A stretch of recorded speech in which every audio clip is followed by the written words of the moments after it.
No, sale el presidente cuando abren las dos puertas. No, ni auto.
That's not fair. Come on, that's not fair at all. How do I shoot?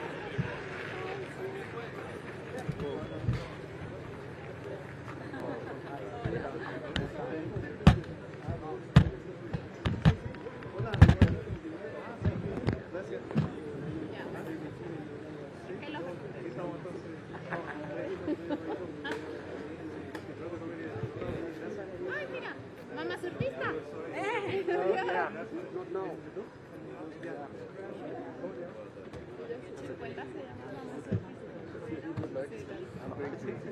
Yeah, I was there already. Boring.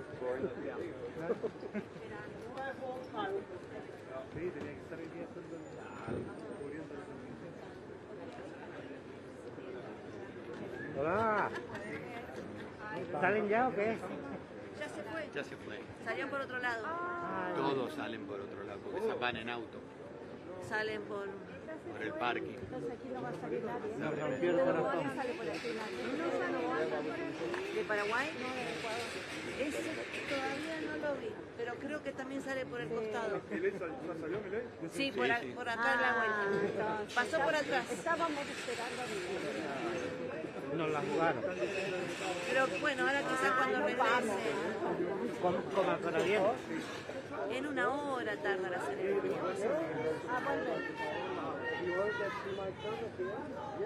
Pero sí, ve ahí a ver si ven alguno. Ahí sale alguna comitiva. Ese puede ser el paraguayo. Ahí, ¿ves? Esa es la comitiva. Se sientan en Milei.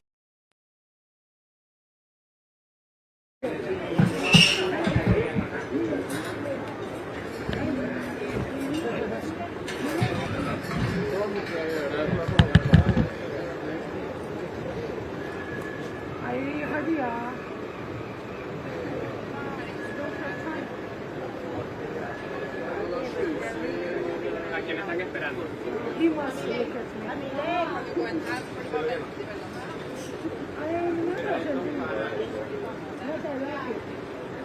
I don't understand. Are you speaking Spanish or Swedish?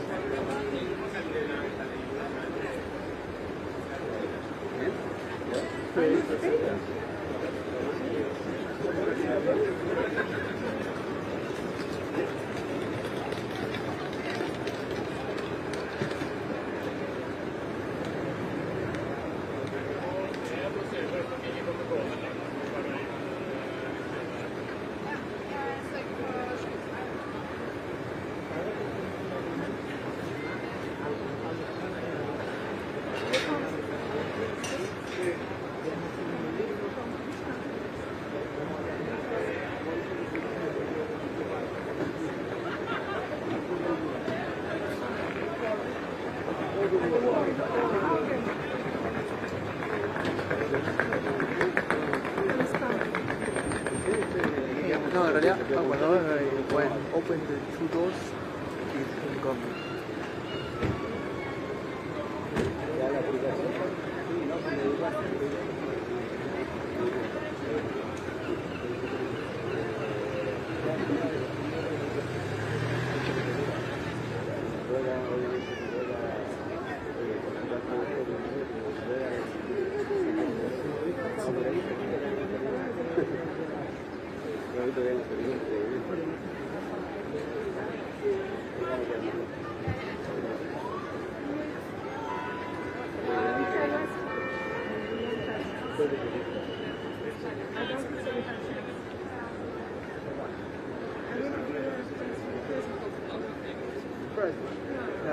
Never.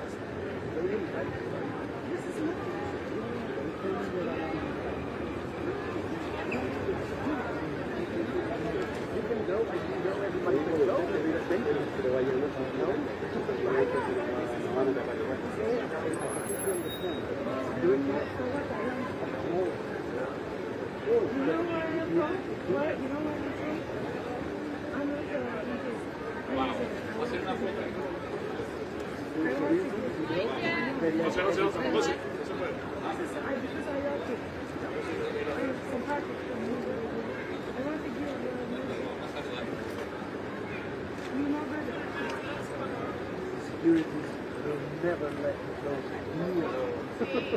¿Mío, mío?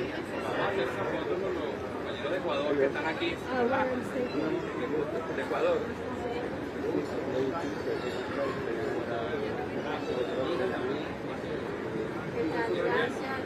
Hacer una foto con ustedes. Los hijos de Betty. Y Jesús de Alemania. Qué bueno. Manuel,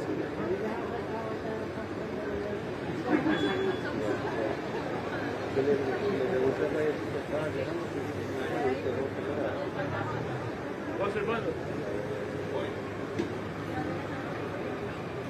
Volteen, volteen.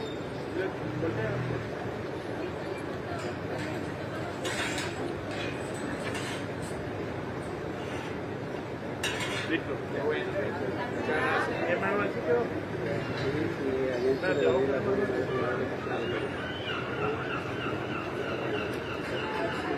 Viven aquí en Oslo. Sí. Bueno, en Noruega. En Madrid también. Qué bueno.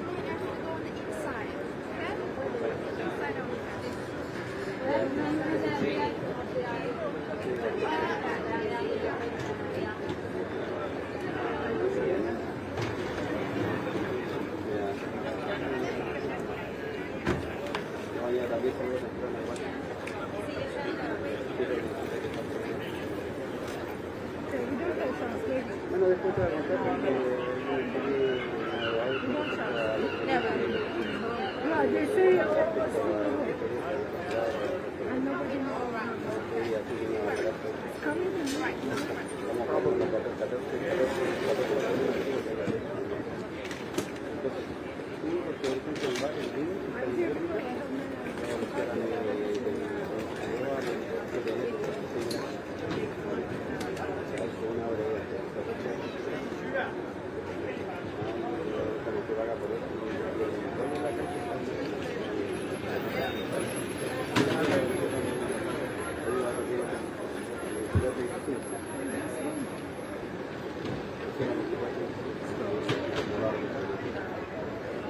Javier Milei, and to the President of Panama, José Raúl Mulino.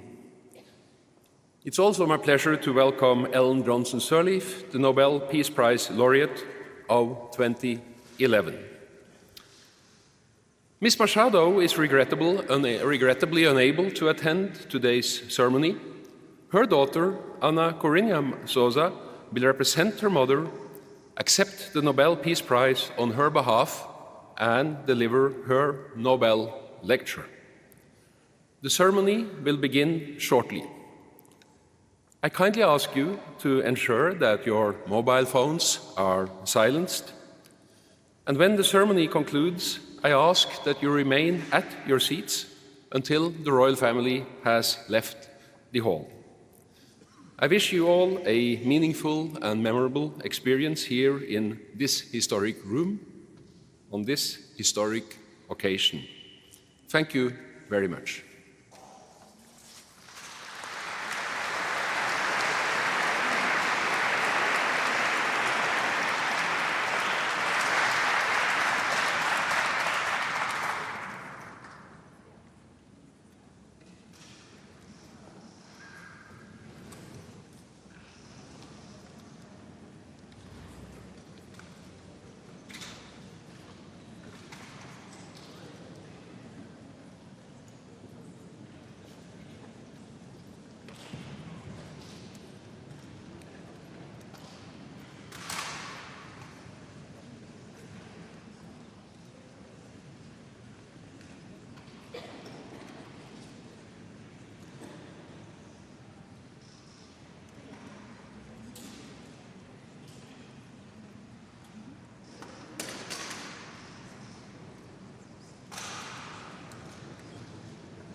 Yo nací en esta ribera del Arauca vibrador.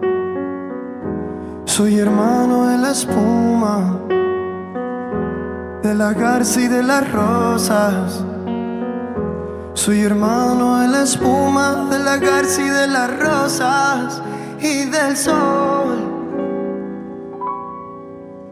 Me arrulló la viva diana de la brisa en el palmar, y por eso tengo el alma como el alma primorosa. Y por eso tengo el alma como el alma primorosa del cristal. Y amo, lloro, canto, sueño con claveles de pasión, con claveles de pasión, para ornar las rubias crines al potro de mi amador, para ornar las rubias crines al potro de mi amador. Y amo, lloro, canto, sueño con claveles de pasión, con claveles de pasión, para ornar las rubias crines al potro de mi amador, para ornar las rubias crines al potro de mi amador. Yo nací en esta ribera del Arauca vibrador. Oh, soy hermano de la espuma, de la garza y de las rosas. Soy hermano de la espuma, de la garza y de las rosas y del sol, y del sol. Llevo tu luz y tu aroma en mi piel, y el 4 en el corazón. Llevo en mi sangre la espuma del mar y tu horizonte en mis ojos. No envidio el viento ni al nido al turbial. Soy como el viento en la mies. Siento el Caribe como a una mujer. Soy así, ¿qué voy a hacer? Soy desierto, nieve y tierra y volcán, y al andar dejo una estela del rumor del llano en una canción que me desvela. Y si algún día tengo que naufragar y el tifón rompe mis velas, quiero que entierren mi cuerpo cerca del mar, en Venezuela.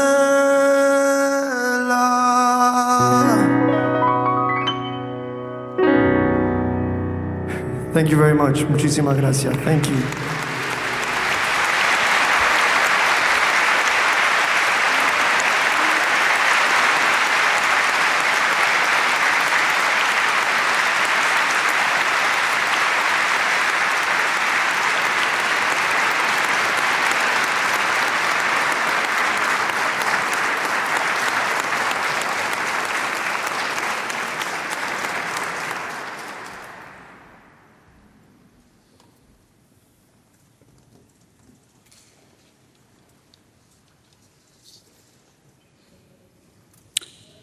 Your Majesties, Your Royal Highnesses, esteemed laureate, Excellencies, distinguished guests, ladies and gentlemen. Samantha Sofia Hernandez, a girl of 16, was brutally abducted last month by masked members of the Maduro regime's security forces. She was taken from the home of her grandparents. Where she is now, we do not know. Probably in one of the dictatorship's detention centers.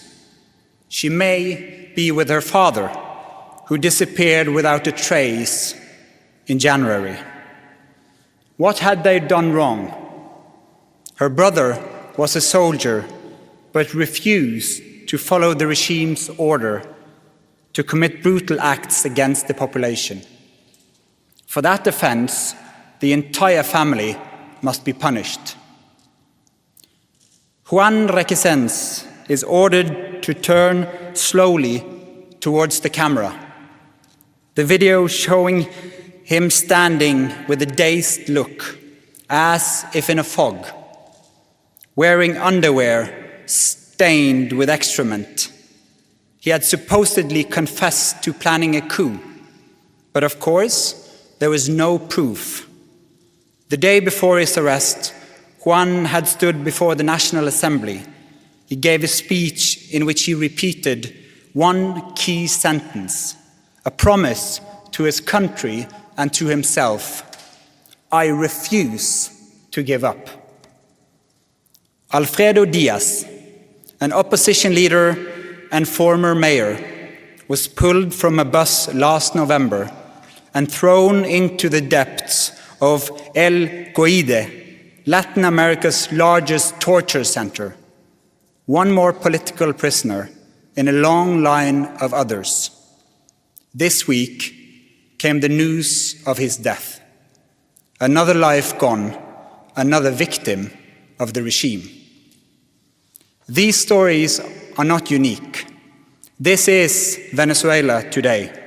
It is how the Venezuelan regime treats its own people. A sister, a student, a politician.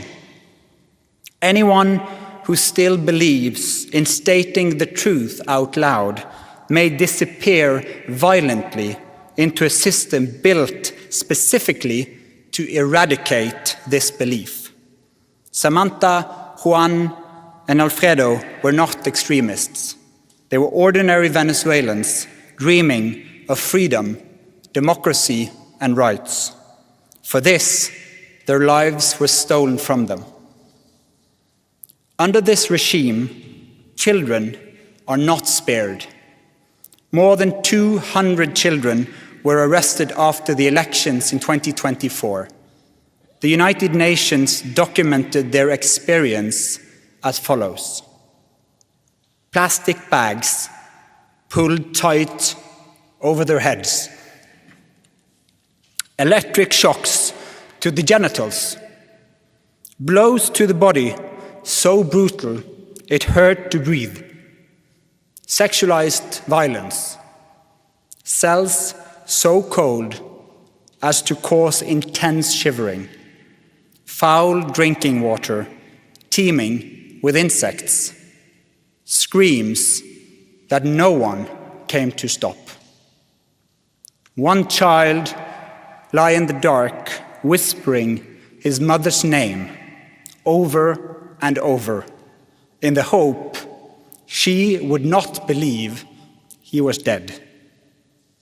A 16-year-old boy eventually came home, so ravaged by electric shocks and beatings that he could not hug his mother without pain shooting through his body. For months, he jumped at every sound and barely slept. At night, he would wake with a jolt, convinced the soldiers were back to resume their attacks. As we sit here in Oslo City Hall, innocent people are locked away in dark cells in Venezuela. They cannot hear the speeches given today, only the screams of prisoners being tortured. This is how authoritarian powers try to crush those who stand up for democracy. The United Nations has declared these acts to be crimes against humanity. This is the regime of Nicolas Maduro. Venezuela has evolved into a brutal, authoritarian state facing a deep humanitarian and economic crisis. Meanwhile, a small elite at the top, shielded by political power, weapons, and legal impunity, enriches itself. In the shadow of this crisis, thousands of women and children are forced into prostitution and human trafficking. Daughters simply disappear. Children become objects of trade in the hands of criminals who see human desperation as a business opportunity. A quarter of the population has already fled the country, one of the world's largest refugee crises. Those who remain live under a regime that systematically silences, harasses, and attacks the opposition. Venezuela is not alone in this darkness. The world is on the wrong track. The authoritarians are gaining. We must ask the inconvenient question: why is it so hard for us to preserve democracy, a form of government that was conceived to protect our freedom and our peace? When democracy loses, the result is more conflict, more violence, more war. In 2024, more elections were held than in any previous year, but ever fewer are free and fair. The power of the law is misused, independent media are silent, and critics are imprisoned. More and more countries, including those with long democratic traditions, are drifting towards authoritarianism and militarization. Authoritarian regimes learn from each other. They share technology and propaganda systems. Behind Maduro stands Cuba, Russia, Iran, China, and Hezbollah, providing weapons, surveillance, and economic lifelines. They make the regime more brutal and more robust. And yet, amid this darkness, we find Venezuelans who have refused to give up, those who keep the flame of democracy alive, who never yield despite the enormous personal costs. They remind us continually of what is at stake. Many of them are here with us today. Carlos, the poet; Claudia, the activist; Pedro, the university professor; Ana Luisa, the nurse; Corina, the grandmother; Antonio, the opposition politician; Venezuela's president-elect, Edmundo González Urrutia.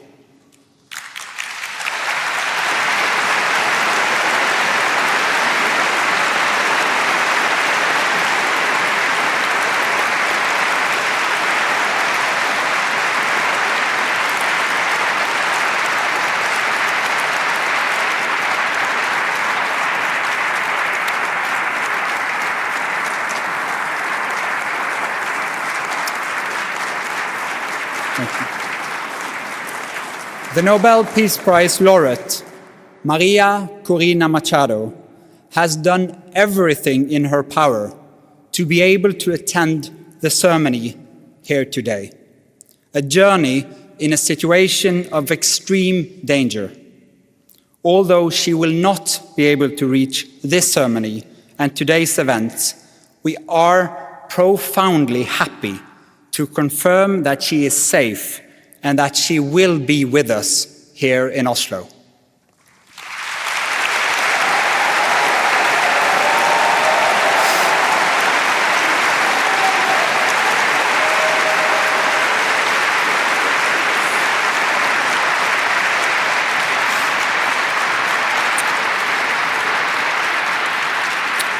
At the heart of the battle for democracy shines the simple truth.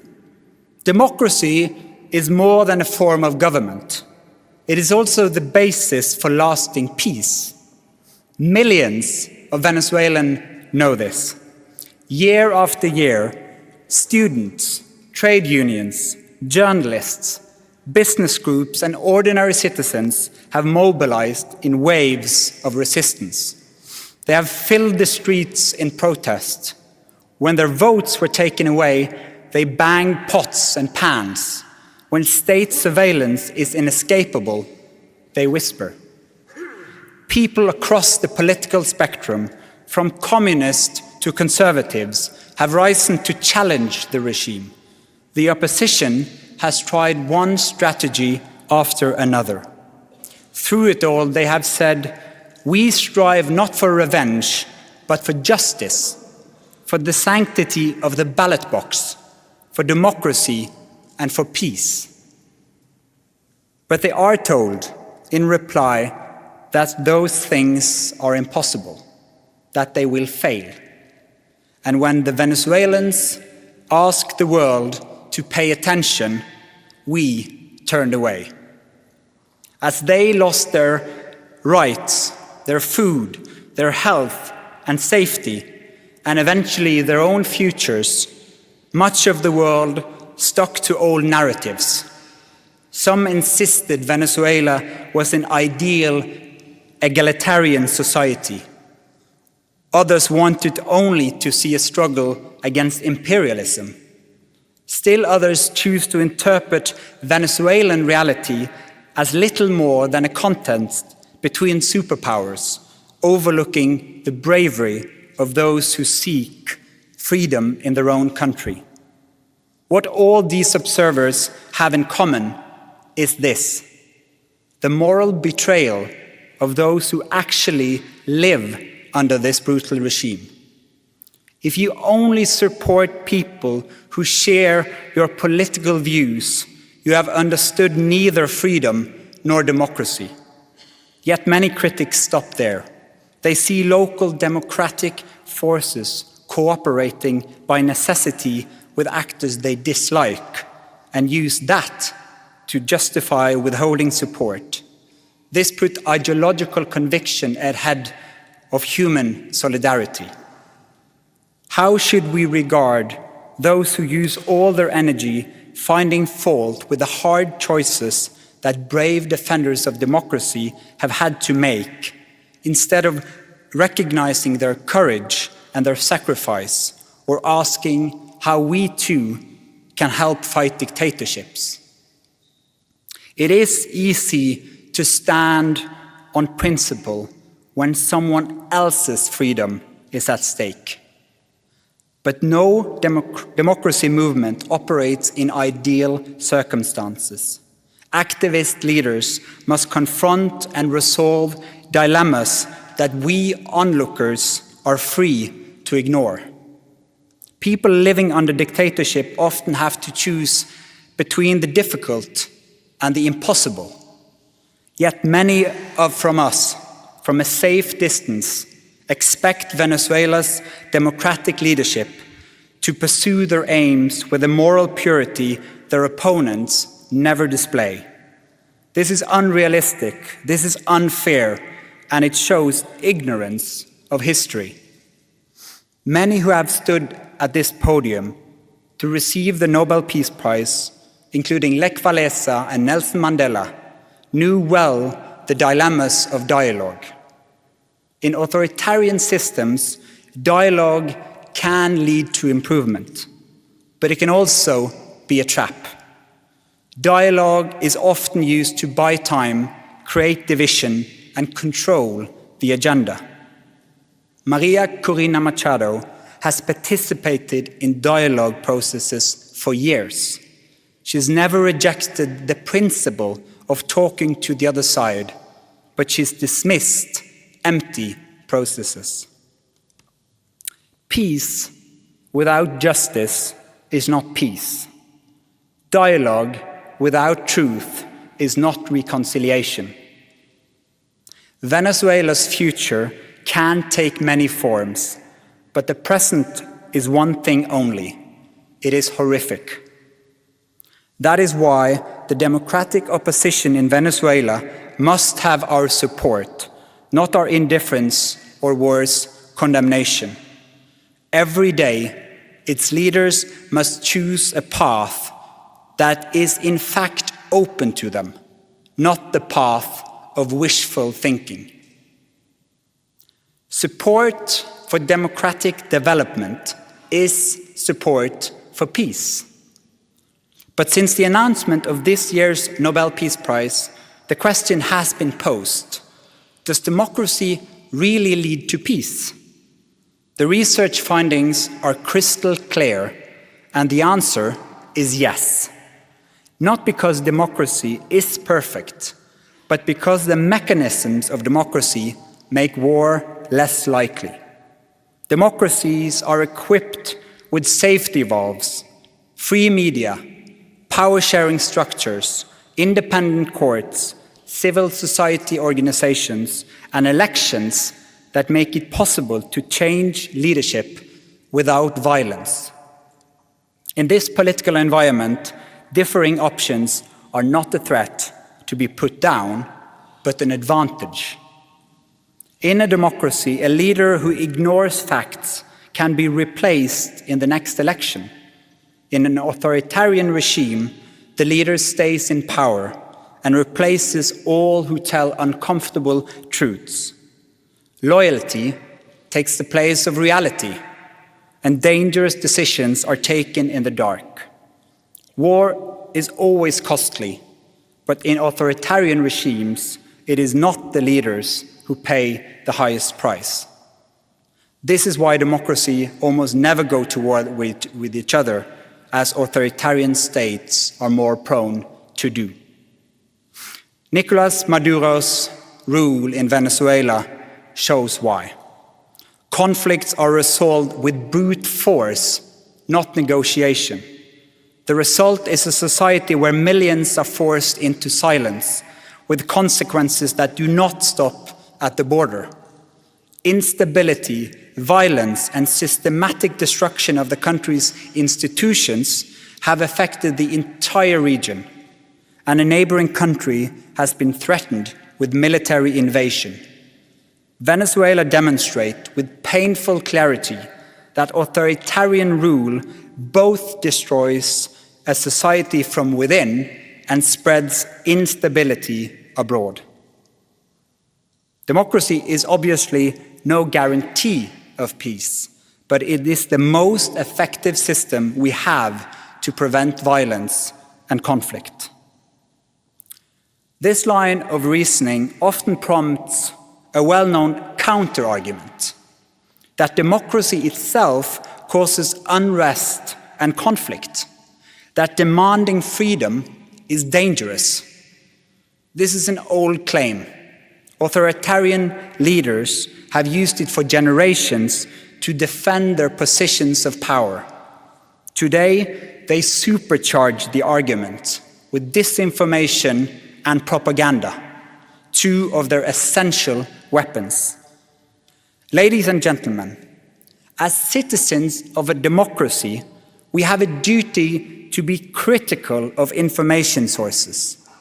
Alarm bells should ring when the views we express are identical to those disseminated by one of the world's most manipulative disinformation systems. For in that case, we are not just spreading information, we are spreading the strategic propaganda of a dictator. What are we all to think when we read that it is the Venezuelan opposition that is threatening the country with war, that the democratic movement desire an invasion, when the narrative is turned upside down and when the victims are branded as aggressors? This is a version of reality that the Maduro regime tells the world, that it is the guarantor of peace. But peace based on fear, silence, and torture is no peace. It is submission depicted as stability. No, the source of the violence is not the democracy activists. It is those at the top who refuse to cede power. It was not Nelson Mandela who made South Africa violent, but the apartheid regime's crackdown on demands for equality. Opposition groups did not start the imprisonments in Belarus, the executions in Iran, or the persecution in Venezuela. The violence comes from authoritarian regimes as they lash out against popular calls for change. Peace and democracy cannot be separated without draining both of meaning. Lasting peace depends on the rule of law, political participation, and respect for human dignity. Before we can discuss political disagreements, we must establish some form of democracy. Without it, there is no meaningful distinction between right and left, no way to legitimately disagree, no genuine politics. Democracy is not an expendable luxury. It is not an ornament to be put on a shelf. Democracy is hard work. It is action and negotiation. It is a living obligation. The instruments of democracy are the instruments of peace. We gather here today, therefore, to defend something far more important than either side of a political or ideological divide. We gather to defend democracy itself, the very foundation on which lasting peace rests. When people refuse to surrender democracy, they refuse to surrender peace. One who understands this is Maria Corina Machado. As a founder of Sumate, an organization devoted to building democracy, Ms. Machado stepped forward to advocate free and fair elections more than 2 decades ago. As she herself put it, it was a choice of ballots over bullets. In political office and in her service to organizations, Ms. Machado has spoken out for judicial independence, human rights, and popular representation. She has spent years working for the freedom of the Venezuelan people. The presidential election of 2024 was a key factor in the selection of this year's Peace Prize. Ms. Machado was the opposition presidential candidate and the country's unifying voice of hope.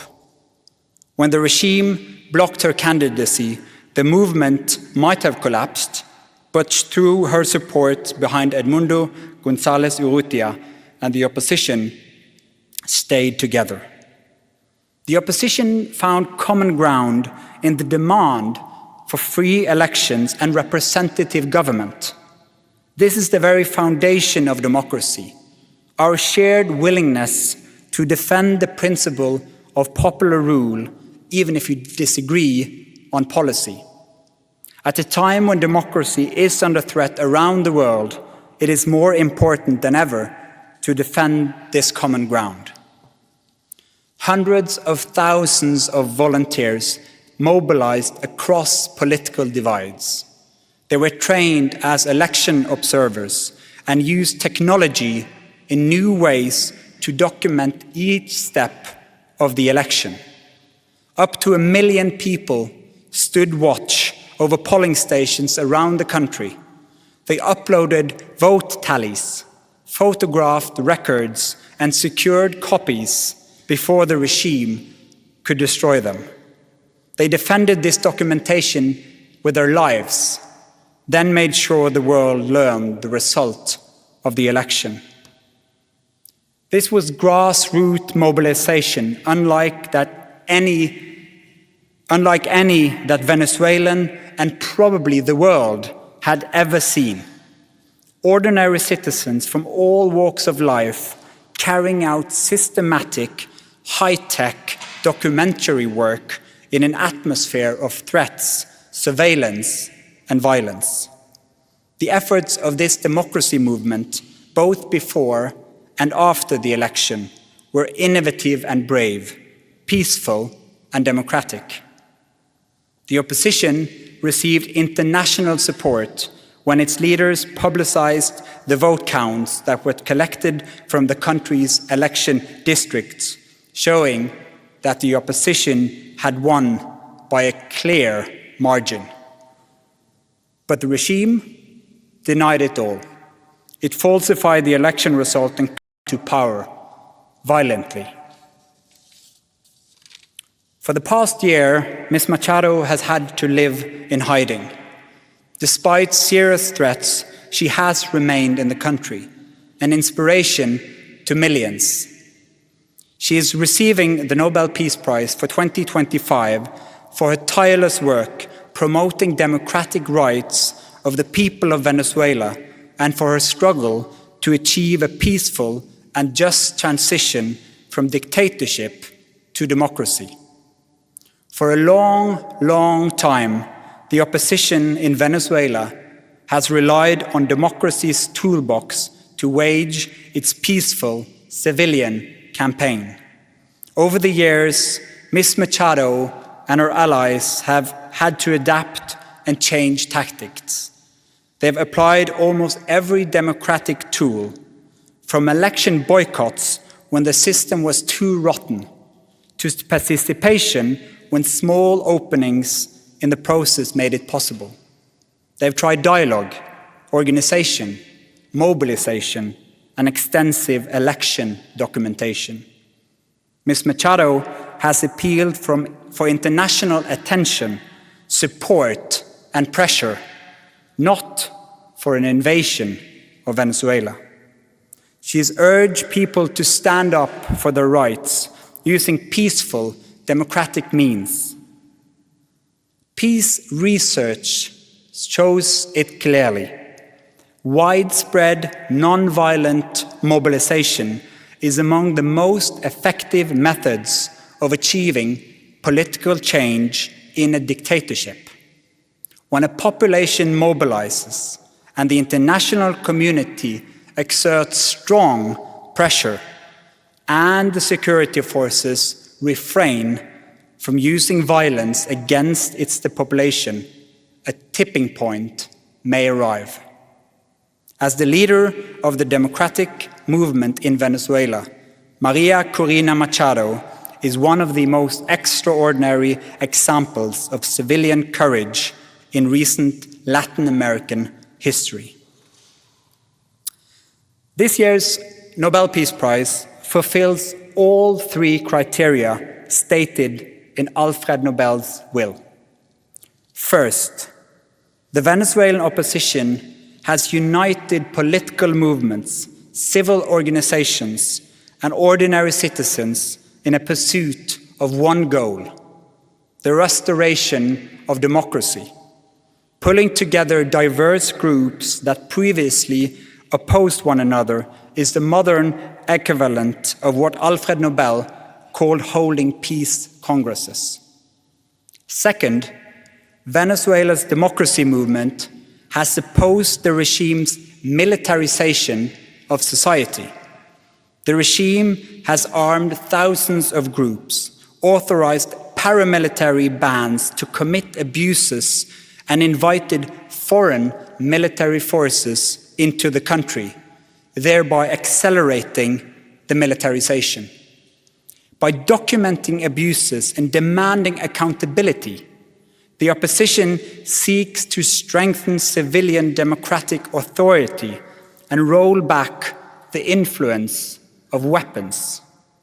This deprives criminals and regime-friendly militias of their arms and autonomy, and satisfies Nobel's criterion of seeking peace through disarmament. Third, true fraternity or fellowship, the kind Alfred Nobel envisaged, requires democracy. Only when people are able to choose their leaders and speak without fear can peace take root, whether inside a society or between countries. Democracy is the highest form of fellowship and the surest way to lasting peace. Therefore, here today, in this hall, with all the gravity that attends the Nobel Peace Prize and this annual ceremony, we will say what authoritarian's leader fear most. Your power is not permanent. Your violence will not prevail over people who rise and resist. Mr. Maduro, accept the election result and step down. lay the foundation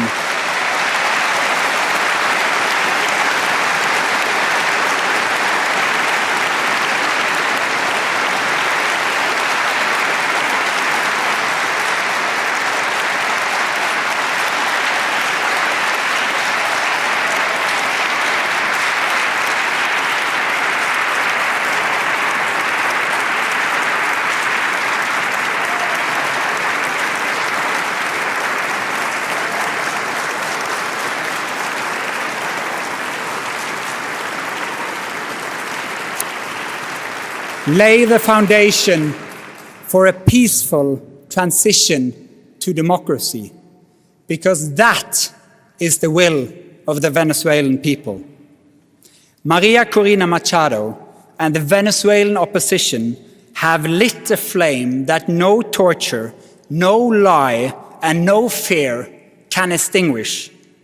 When the history of our time is written, it won't be the names of the authoritarian rulers that stand out, but the names of those who dared resist, those who stood tall in the face of danger, those who kept going when others gave up.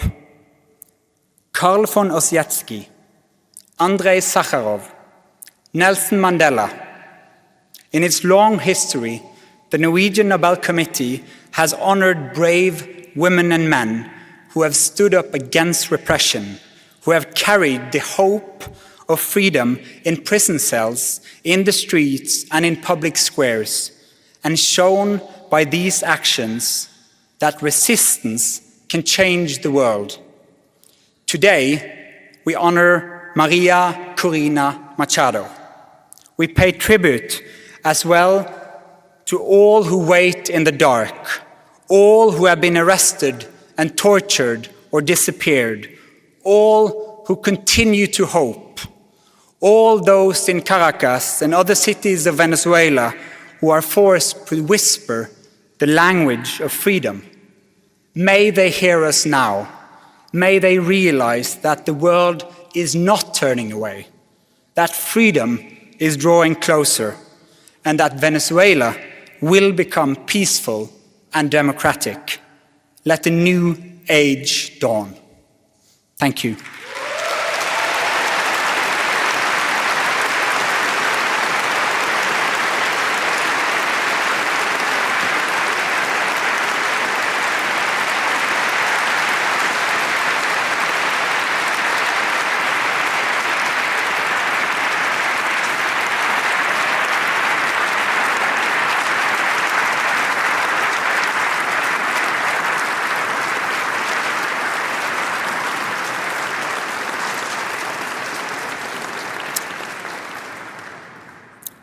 I now call upon Ms. Ana Corina Sosa Machado, the daughter of the Nobel Peace Prize laureate for 2025, to step forward to receive the diploma and the gold medal on behalf of her mother, Ms. Maria Corina Machado.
topp över hei,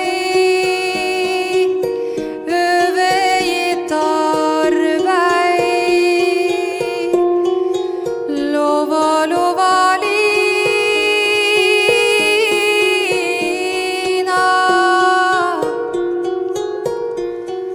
la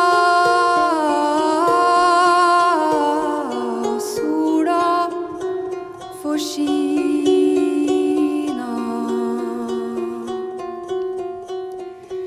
Nu rinner solen opp av Østerlide, forgyller klippens topp og bjergets side. Vær glad min sjel, og la din stemme klinge. Stig opp fra jordens bord, og deg med tak og tro til himmelens vinge. Utallig så som sann og uten måte, som havets dype vann er Herrens nåde. Som han mitt hoved daglig overyder, være mål i min skål, en nåde uten mål, til meg nedflyter. Lova, lova lina, må sola få skina. Lova, lova lina, må sola få skina. Over topp, over hei, overgitt arvei. Lova, lova lina, la sola få skina.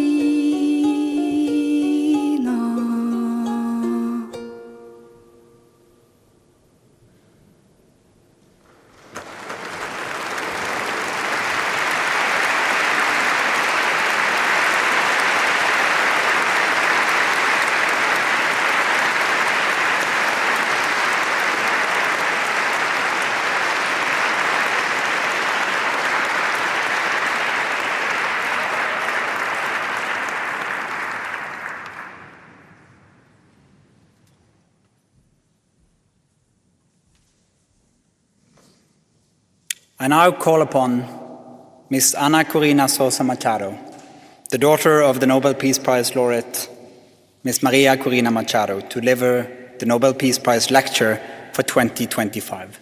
Ms. Sosa, will you please take the floor?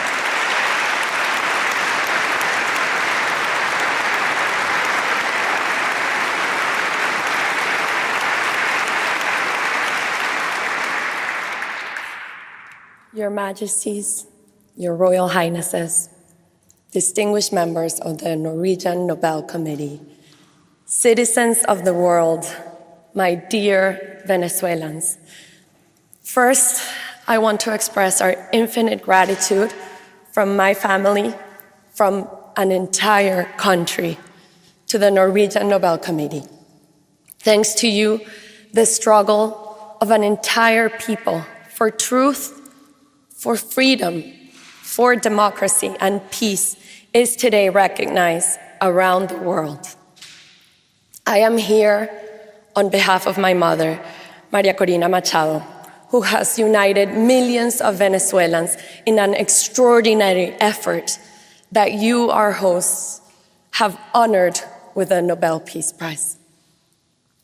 But although she has not been able to be here and take part in this ceremony, I must say that my mother never breaks a promise. And that is why, with all the joy in my heart, I can tell you that in just a few hours, we will be able to embrace her here in Oslo after 16 months living in heaven.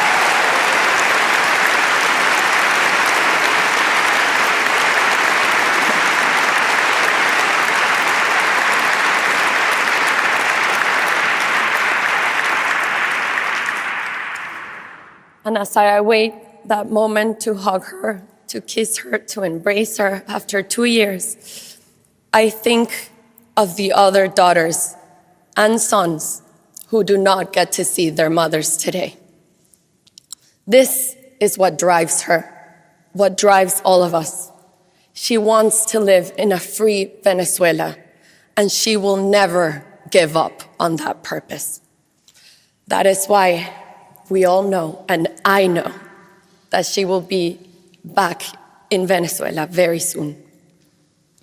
In the meantime, at this moment, I face the difficult task of giving voice to her words, the speech she prepared for this occasion. This is her speech. I have come here to tell you a story. The story of a people and their long march toward freedom. This march brings me here today as one voice amongst millions of Venezuelans who rose once again to reclaim the destiny that was always theirs. Venezuela was born of audacity, shaped by peoples and cultures intertwined. From Spain, we inherited a language, a culture, and a faith that merged with ancestral indigenous and African roots. In 1811, we wrote the first constitution in the Spanish-speaking world, one of the earliest republican constitutions on earth, affirming the radical idea that every human being carries a sovereign dignity. This constitution enshrined citizenship, individual rights, religious liberty, and separation of powers. Our ancestors carried liberty on their backs. They crossed an entire continent from the banks of the Orinoco to the heights of the Potosí to help give rise to societies of free and equal citizens, out of the conviction that freedom is never whole unless it is shared. From the beginning, we believed something simple and immense, that all human beings are born to be free. That conviction became our national soul. In the 20th century, the earth opened. In 1922, the Reventón in La Rosa erupted for 9 days, a fountain of oil and possibility. In peace, we turned that sudden wealth into an engine for knowledge and imagination. Through the ingenuity of our scientists, we eradicated disease. We built universities of global prestige, museums and concert halls, sent thousands of Venezuelans abroad through scholarships, trusting that free minds would return as transformation. Our cities glowed with the kinetic art of Cruz Diez and Soto. We forged steel, aluminum, and hydropower, proof that Venezuela could build anything it dared to envision. But Venezuela also became a refuge. We opened our arms to migrants and exiles from every corner of the world. Spaniards fleeing civil war, Italians and Portuguese escaping poverty and dictatorship, Jews after the Holocaust, Chileans, Argentinians, and Uruguayans escaping military regimes, Cubans escaping communism, and families from Colombia, Lebanon, and Syria seeking peace. We gave them homes, schools, and safety, and they became Venezuelans. This is Venezuela. We built a democracy that became the most stable in Latin America, and freedom unfolded as a creative force. But even the strongest democracy weakens when its citizens forget that freedom is not something we wait for, but something we become. It is a deliberate personal choice, and the sum of those choices forms the civic ethos that must be renewed every day. The concentration of oil revenues in the state created perverse incentives. It gave the government immense power over society, which turned into privilege and corruption. My generation was born in a vibrant democracy, and we took it for granted. We assumed freedom was as permanent as the air we breathed. We cherished our rights, but we forgot our duties. I was raised by a father whose life's work, building, creating, serving, taught me that loving a country meant assuming responsibility for its future. By the time we recognized how fragile our institutions had become, a man who had once led a military coup to overthrow democracy was elected president. Many thought charisma could substitute the rule of law. From 1991 onward, the regime dismantled our democracy, violating the Constitution, falsifying our history, corrupting the military, purging independent judges, censoring the press, manipulating elections, persecuting dissent, and ravaging our extraordinary biodiversity. Oil wealth was not used to uplift, but to bind. Washing machines and refrigerators were handed out on national television to families living on dirt floors, not as progress, but as spectacle. Apartments meant for social housing were handed to a select few with a condition for unquestionable obedience. And then came the ruin, obscene corruption, historic looting. During the regime's rule, Venezuela received more oil revenue than in the previous century combined, and it was all stolen. Oil money became a tool to purchase loyalty abroad, while at home, criminal and international terrorist groups fused themselves to the state. The economy collapsed by more than 80%. Poverty surpassed 86%. Today, 9 million Venezuelans have been forced to flee. These are not statistics, they're open wounds. Meanwhile, something deeper and more corrosive took place. It was a deliberate method to divide society by ideology, by race, by origin, by ways of life, pushing Venezuelans to distrust one another, to silence one another, to see enemies in one another. They smothered us, they took us prisoners, they killed us, and they forced us into exile. It had been almost 3 decades of fighting against a brutal dictatorship, and we had tried everything. Dialogues betrayed, protests of millions crushed, elections perverted. Hope collapsed entirely, and belief in any kind of future became impossible. The idea of change seemed either naive or crazy. It seemed impossible. Yet from the very depths of that despair, a step that seemed modest, almost procedural, changed the course of our history. We decided against all odds to run a primary election. And unlike any act of rebellion, we chose to trust people, to rediscover one another. We traveled by road and by dirt path in a country with gasoline shortages, daily blackouts, and collapsing communications. Forbidding from advertising without money or media willing to speak our names, we crossed it only with our conviction. Word of mouth was our network of hope. And it spread faster than any campaign because our desire for freedom was very much alive within us, and it had never died. The forced migration that was meant to fracture us instead united us around one sacred purpose: to reunite our families in our land. Grandparents confided in me their greatest fear: dying before meeting their grandchildren abroad. Little girls with voices too small for such sorrow begged me to bring back their mothers and siblings scattered across the continent. Our pain fused into one heartbeat: bring our children home now. In May 2023, during a rally in the town of Nirgua, a teacher named Carmen came up to me.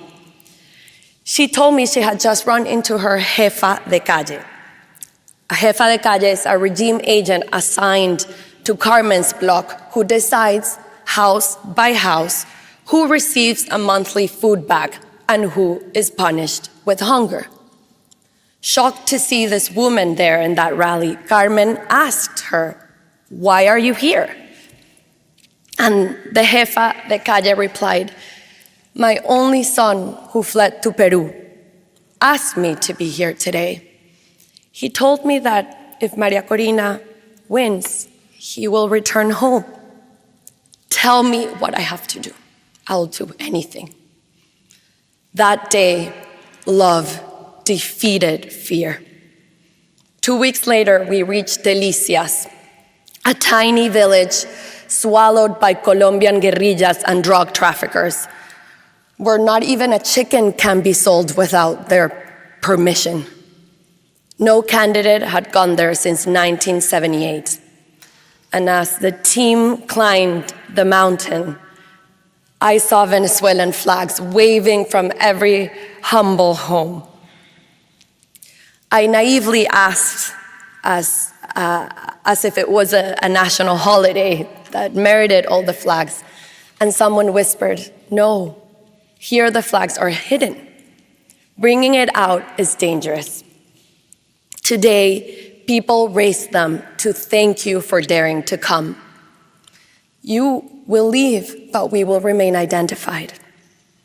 That day, entire families stood up to the armed groups that ruled their lives. And when we sang the national anthem together, sovereignty returned in a single fragile, defiant chorus. That day, courage defeated oppression. Our gatherings became intimate encounters of thousands. We embraced, we cried, we prayed. We understood our struggle was much more than electoral. It was an ethical struggle for truth, an existential struggle for life, and a spiritual struggle for good. With less than a year before the presidential election, we had to unite every democratic force and restore trust in the votes. The primaries became that moment, a self-organized civic effort that built a nationwide citizen network unlike anything Venezuela had ever seen. And on October 22nd of 2023, against all odds, Venezuela awoke. The diaspora, which was a third of our nation, reclaimed its right to vote. The son who had left cast his ballot alongside the mother who stayed. Lines stretched for blocks. Turnout was so overwhelming that ballots actually ran out. We trusted the people, and they trusted us back. What began as a mechanism to legitimize leadership became the rebirth of a nation's confidence in itself. That day, I received a mandate, a responsibility that transcended any individual ambition. I felt humbled and profoundly aware the weight with which I had been entrusted. Threatened by that truth, though, the regime prohibited me from running for president. It was a harsh blow, but mandates belong to the people. We set out to find another candidate who could take my place. Edmundo González Urrutia stepped forward, a calm, brave former diplomat. The regime believed he posed no threat, but they underestimated the resolve of millions of citizens, a plural, vibrant society that in all its diversity found unity in a common purpose. Communities, political parties, unions, students, and civil society stood together and worked as one so that the voice of a nation could be heard. We were 3 months from election day, and almost no one knew his name. But votes were not enough. We had to defend them. For over a year, we had been building the infrastructure to do so. 600,000 volunteers across 30,000 polling stations, apps to scan QR codes, digital platforms, diaspora call centers. We deployed scanners, Starlink antennas, and laptops hidden inside fruit trucks to the furthest corners of Venezuela. Technology became a tool for freedom. Secret training sessions were held at dawn in church back rooms, kitchens, and basements, using printed materials that were moved across Venezuela like contraband. Finally, election day arrived on July 28th, 2024. Before dawn, lines wrapped around blocks. A quiet, trembling hope filled the air. Our live tracking showed turnout rising across every state and town. And then the electoral tally sheets, the famous actas. The sacred proof of the people's will began to appear. First by phone, then WhatsApp, then photographs, then scanned, and finally carried by hand, by mule, by canoe. They arrived from everywhere across Venezuela, an eruption of truth, because thousands of citizens risked their freedom to protect them. Confronted with our overwhelming victory, the regime issued a desperate order. Soldiers were to expel our volunteers from voting centers and block them from receiving the original tally sheets they were legally entitled to. But the soldiers disobeyed.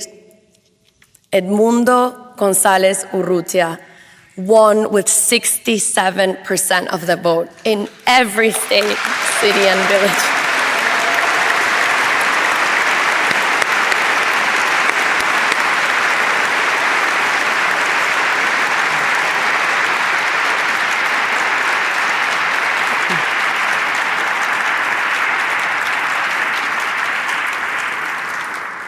In every state, city, and village, every single tally sheet told the same story. Within hours, they were digitized and published on a website for the world to see. But the dictatorship responded with terror. 2,500 people kidnapped, disappeared, tortured, homes marked, entire families taken as hostages. Priests, teachers, nurses, students, anyone who dared share a tally sheet was hunted down. These are crimes against humanity, documented by the United Nations.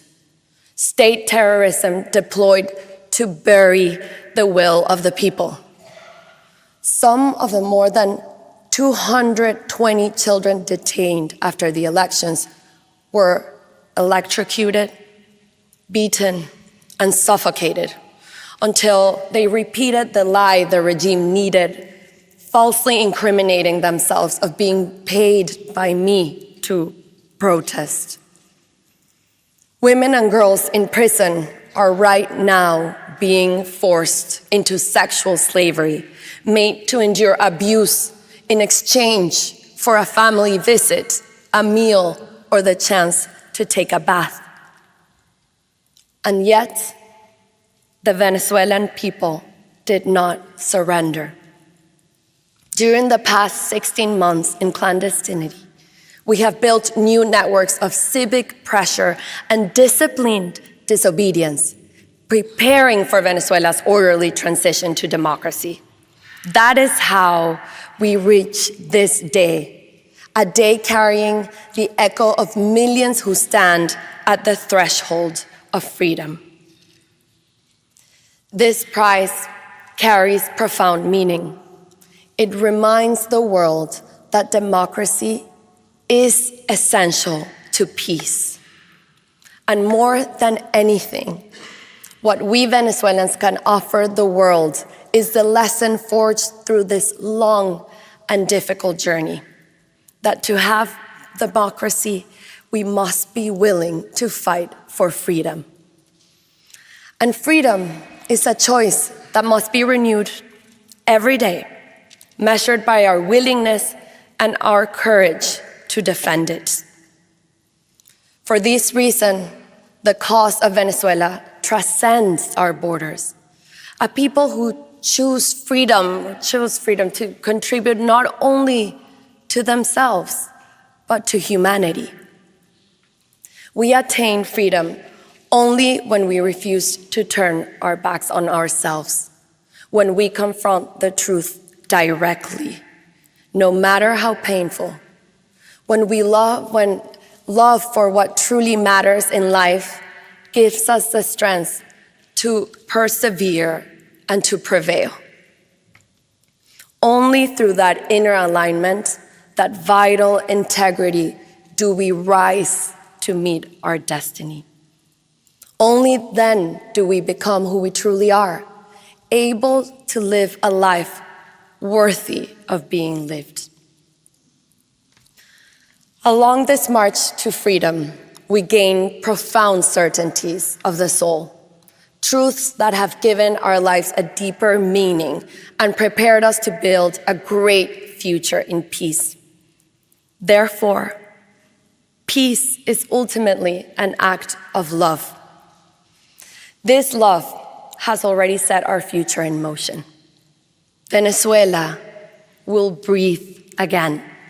We will open prison doors and watch thousands who were unjustly detained step into the warm sun, embraced at last by those who never stopped fighting for them.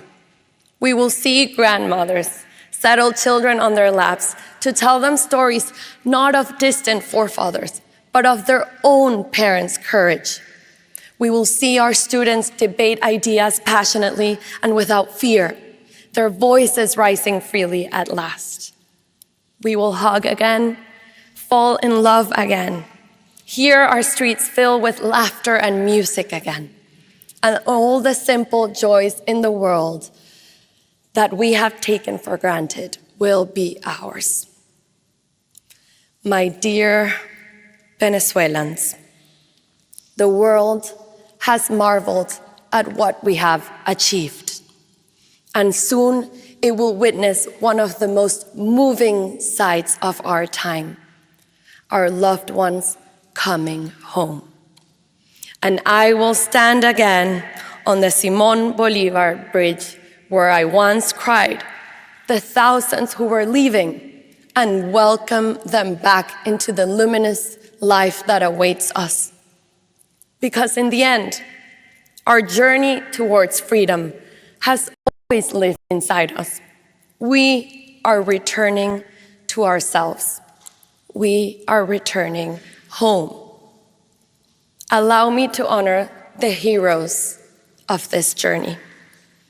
Our political prisoners, the persecuted, their families, and all who defend human rights. Those who sheltered us, fed us, and risked everything to protect us. The journalists who refused silence, the artists who carried our voice, my exceptional team, my mentors, my fellow political and social activists, the leaders around the world who joined us and defended our cause. My 3 children, my adored father, my mother, my 3 sisters, my brave and loving husband, who've all supported me throughout my life. And above all, the millions of anonymous Venezuelans who risked their homes, their families, and their lives out of love. To them belongs this honor. To them belongs this day. To them belongs the future. Gracias.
Reuters live service.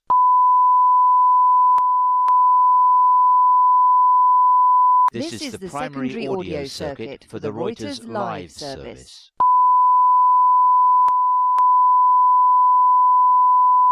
This is the primary audio circuit for the Reuters live service.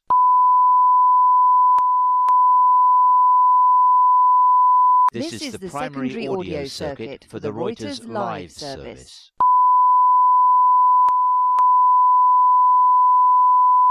This is the primary audio circuit for the Reuters live service.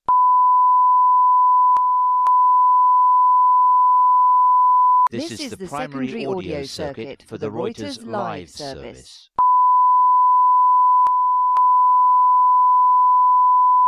This is the primary audio circuit for the Reuters live service.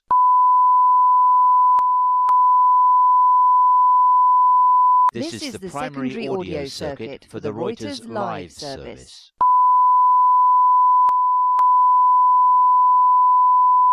This is the primary audio circuit for the Reuters live service.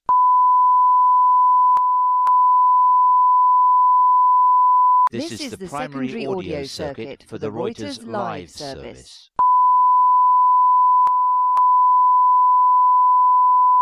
This is the primary audio circuit for the Reuters live service.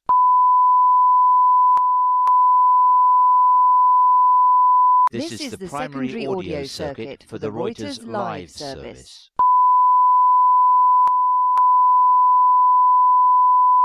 This is the primary audio circuit for the Reuters live service.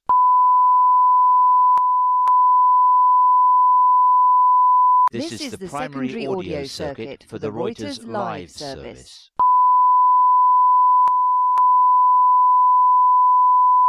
This is the primary audio circuit for the Reuters live service.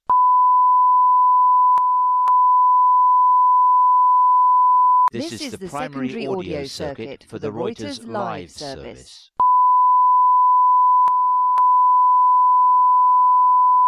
This is the primary audio circuit for the Reuters live service.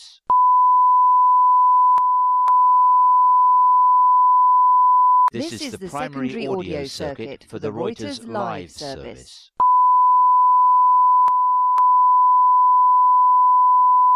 This is the primary audio circuit for the Reuters live service.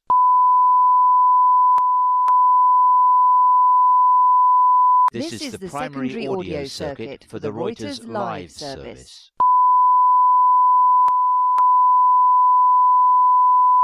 This is the primary audio circuit for the Reuters live service.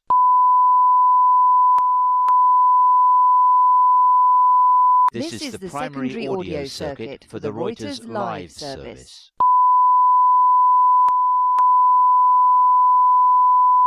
This is the primary audio circuit for the Reuters live service.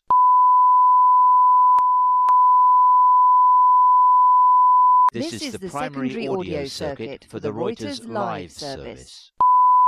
大家好，我是主播林家远。生活压力大，失眠、浅眠是现代人常见的烦恼。许多好朋友告诉我们，太阳星全效克菲尔益生菌帮助睡眠品质。现在进一步推出晚安加强版，添加首创最适合台湾人人体体质的天然 GABA、色氨酸、茶氨酸、香蜂草4大天然草本，帮助睡眠的配方，强化睡眠，全期都起到放松舒眠的效果。太阳星全效克菲尔益生菌本身含有台大专利授权克菲尔乳杆菌 M1 的8种专利菌。首创益生菌、益生元、后生元黄金3角配方，帮助维持消化道机能。有季节敏感、代谢困扰、关心异常细胞风险的好朋友，可以选择原版太阳星全效克菲尔益生菌，它添加有超级食物、羽衣甘蓝，健康再加分。而有睡眠困扰的朋友，赶快选择蓝色包装这款晚安加强版，绝对更有感。